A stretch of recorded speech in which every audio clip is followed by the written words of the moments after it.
네, 여러분 지난 시간에 이어서 에이트 AI에 대체되지 않는 비법 8가지를 써놓은 이 에이트라고 하는 책의 파트 1 이 시간에 같이 한번 만나보도록 하겠습니다.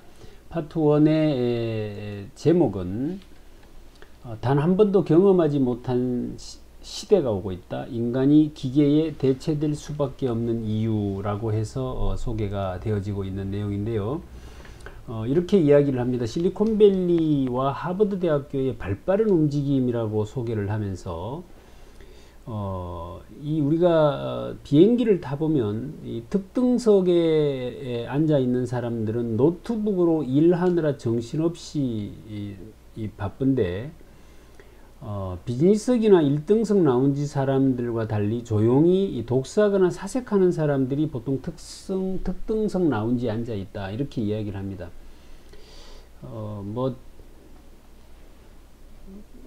저도 기차 타고 이렇게 보통 어디 서울이라도 이렇게 가려고 치면 보통 이제 노트북을 꺼내거나 스마트폰을 꺼내서 여러 가지 문서도 보고 새로 만들기도 하고 이렇게 하는 일들을 곧잘 하는데 뜨끔했습니다. 그러니까 책을 읽고 뭔가 사색하는 사람들이 있는가 하면 이렇게 노트북으로 일하기 바쁜 사람들도 있다라고 하는 비유가 사뭇 모든 것들을 대별해주고 있다라는 생각이 들었거든요.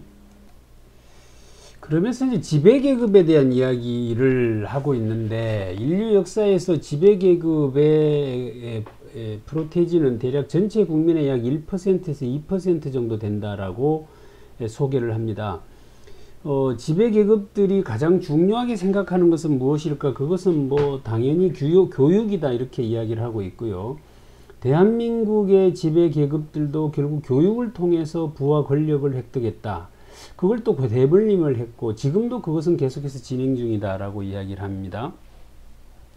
교육의 평등을 외쳐서 선거에 이긴 사람들이 정작 자신들은 자신의 자녀들을 세계 최고의 교육을 받게 하려고 굉장히 애를 쓴다라고 이야기를 하면서 최근에 우리나라도 그 교육 문제로 관련해서 굉장히 여러 가지 논란이 많았던 사건들이 있었죠. 2006년도에 이 딥러닝 알파고에 관한 논문을 제프리 힌턴이 발표를 합니다. 그때 지구의 지배계급이라고 불려지는 실리콘밸리의 상위 1%가 움직이기 시작했다라고 이야기를 합니다.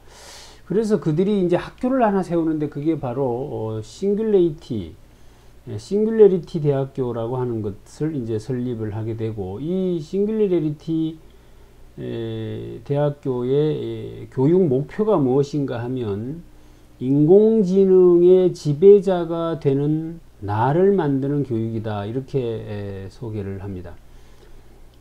수업료가 3천만 원이고요. 10주간 교육을 한다고 합니다. 실리콘밸리 상위 1%가 구글과 나사의 자금 지원을 받아 인공지능 시대의 지배자를 만드는 교육을 하는 대학을 설립했는데, 그 대학교가 바로 싱귤레리티 대학교다.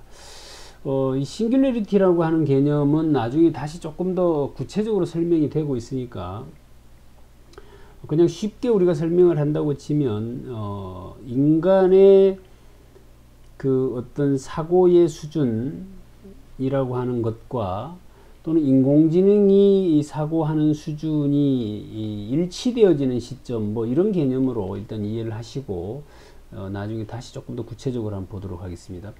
우리는 10억 명의 인류에게 영향을 주는 일을 할 수 있는 능력을 가진 사람을 길러내는 교육을 하고 있다. 그러니까 우리가 흔히 조금 이상하게 들릴 수 있습니다만 조 지랄드의 법칙이다라고 하는 것이 있죠.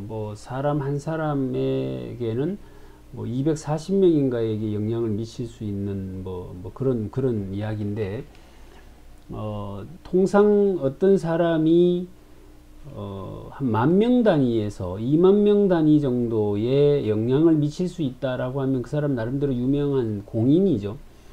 흔히 우리 유튜버들도 대략 그 구독자 수가 10만 정도 되면 굉장히 파워 있는 인플루언서다라고 이야기를 하는데요. 10억 명의 인류에게 영향을 미칠 수 있다면 대단한 사람이라고 우리가 이야기할 수 있겠습니다. 그런 사람들만을 길러내는 교육을 하겠다라고 이야기를 하는 것입니다. 이 싱귤레리티라고 하는 단어에는 이 특이점이라는 것인데, 인류의 모든 지능을 합한 것보다 더 높은 지능을 가진 인공지능이 출현하는 때 그 특이점을 우리는 싱귤레리티라고 이야기를 하고, 그 시점을 언제로 보는가 하면 대략 2045년도로 예측들을 하고 있다라고 이야기를 합니다. 그래서 2045년에 이 싱귤레리티 학교는 인류를 지배할 수 있는 능력을 가진 인공지능이 탄생한다는 것을 전제로 해서 세워진 학교다라고 이야기를 합니다. 그래서 인류 전체의 지능을 합한 것보다 뛰어난 인공지능을 지배할 수 있는 능력을 가진 사람을 가지는 것이 목적이다라고 이야기를 하면서 강의의 시대는 끝났다라고 이야기를 합니다. 하버드, 스탠퍼드, MIT, 에일 대학, 이런 대학들이 세계 최고의 교수들의 강의를 인터넷에 그냥 공개해 버립니다. 스스로 최고의 위치를 버려버리는 것이죠. 사실 공개한다라는 말은 두 가지의 의미를 가지죠. 하나는 내가 공개할 만큼의 자신감이 있다라는 이야기일 수도 있고요. 공개하는 순간 이미 그 공개된 것보다도 더 수준 있고 퀄리티 있는 어떤 것들이 만약에 확인되어지는 순간 스스로의 최고의 위치는 그대로 붕괴되고 무너져 버리는 것입니다. 해서 이번에 코로나19 관련해서 각 대학마다 온라인 수업을 엄청나게 했는데, 비하인드 스토리입니다만은 그 대학교 학생들이 자기 학교 교수님의 영상을 서로 돌려가면서 보게 되고, 그렇게 해서 그것이 수준 평가가 이루어지고 이렇게 해서 이미 요즘 우리 젊으신 분들은 나름대로의 어떤 그런 평가를 내리고 있을 것이라고 생각을 합니다. 그래서 2012년 이미 강의의 시대는 끝났다라는 것이고, 끝났다라는 것을 이미 대학들이, 외국의 그 유수의 대학들이 인정을 했다라는 이야기고, 2019년부터는 의과대학의 강의를 전면 폐지해 버렸다, 이렇게 이야기를 합니다. 앨런 머스크가 자기 자녀들을 자퇴시켰다는 이야기도 여기 소개가 되고 있는데요. 아이언맨의 실제 주인공인 이 전기차 제조업체 테슬라 모터스, 이가 우주업체 스페이스X, 바로 그 주인공 앨런 머스크가 5명의 아이들을, 저는 아이가 5명이나 있는 줄은 몰랐습니다. 그래서 5명의 아이들을 자퇴시키면서 자신이 세운 학교인 이 에드아스트라라고 하는 학교에 입학을 시켰다라는 이야기를 합니다. 결국 그 상위, 우리 세상을 지배하는 상위 1에서 2%의 사람들은 교육을 통해서 이 세상을 지배해 왔다라고 하는 이야기를 하고, 그 교육을 어떻게 할 것이냐, 어떻게 가져갈 것이냐에 있어서 싱귤레리티라고 하는 개념에서 인공지능을 지배하는 어떤 인재들을 양성하기 위한 노력들을 실리콘밸리나 이 아이비리그에 있는 그 유수의 대학교들이 또는 하버드 대학교가 움직이고 있다라는 이야기를 하고 있는 것이 핵심이고, 그러면서 이제 일본의 사례까지를 여기에 덧붙이고 있는데, 사실 저는 이 부분을 읽어 나가면서는 약간 퀘스천 마크가 생겼어요.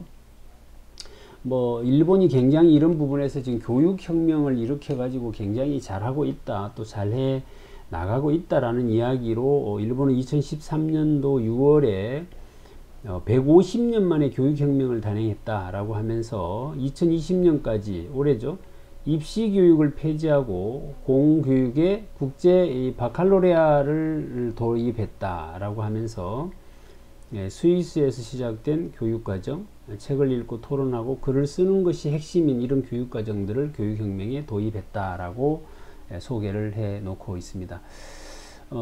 독서가 삶의 한 부분이 되어지는 이런 이 바칼로레아의 핵심을 우리나라는 놓쳤다라고 이야기를 하면서, 그래도 적어도 동아시아에서는 매우 충격적인데, 주입식으로 대표되는 입시 교육을 정착시켰던 이 주범인 일본이 왜 갑자기 대입 제도를 폐지해 가면서까지 서양의 이 바칼로레아를 도입한 것일까라고 의문을 제기합니다.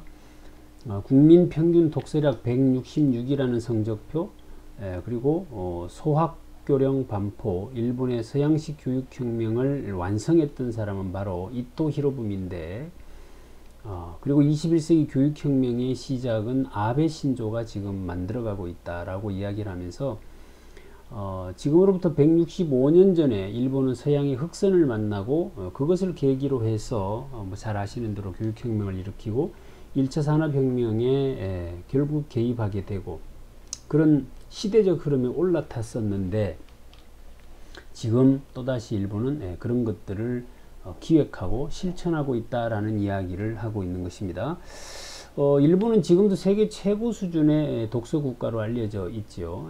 국민 독서의 질을 이 싱귤레리티 또는 하버드 의대 에드 아스트라 수준으로 올리려고 지금 일본은 발버둥 치고 있다라고 하면서, 우리나라는 국민 평균 독서량이 166위에 그치는데 이래서 되겠냐라고 문제 제기를 하고 있습니다.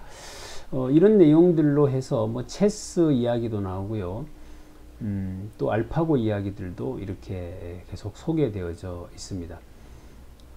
그러면서 이 막대한 어떤 돈을 지불해 가면서 서양의 어떤 인공지능 기술이나 또는 지식들을 구매해 오고 있는데, 중국은 국력을 결국 인공지능에 쏟아붓기 시작했고, 일본은 150년 만에 교육혁명을 단행하고 있고, 또 서양은 무려 155년 동안 인공지능만을 구상하고 연구해서 마침내 1997년에 딥블루, 뭐 체스 챔피언 대회죠. 거기 딥 챔피언이 됐죠. 챔피언을 이겼던 이런 것들을 개발해내는. 그래서 이 딥블루는 5사람에게 영향을 미쳤다라고 소개를 하는데, 그 5사람이 빌 게이츠, 세르게이, 그리고 레리 페이지, 스티브 잡스, 그리고 마크 저커버그, 뭐 이런 사람들이다 라고 이야기를 합니다.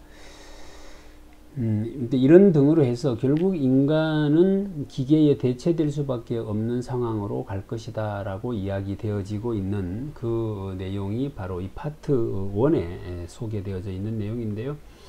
어느 미래학자가 쓴 책이라도 다 지금 현재 상황이 어디까지 와 있다라고 하는 현실 진단의 이야기를 할 때 곧잘 인용 많이 하는 그런 내용들이 많이 소개되어져 있고요. 이런 이야기들은 사실 우리가 읽으면 굉장히 긴장감도 생기고 또 뭐 이래서 굉장히 좀 쉽고 재밌게 읽어 나갈 수 있는 부분이다 라고 소개해 드릴 수 있겠습니다.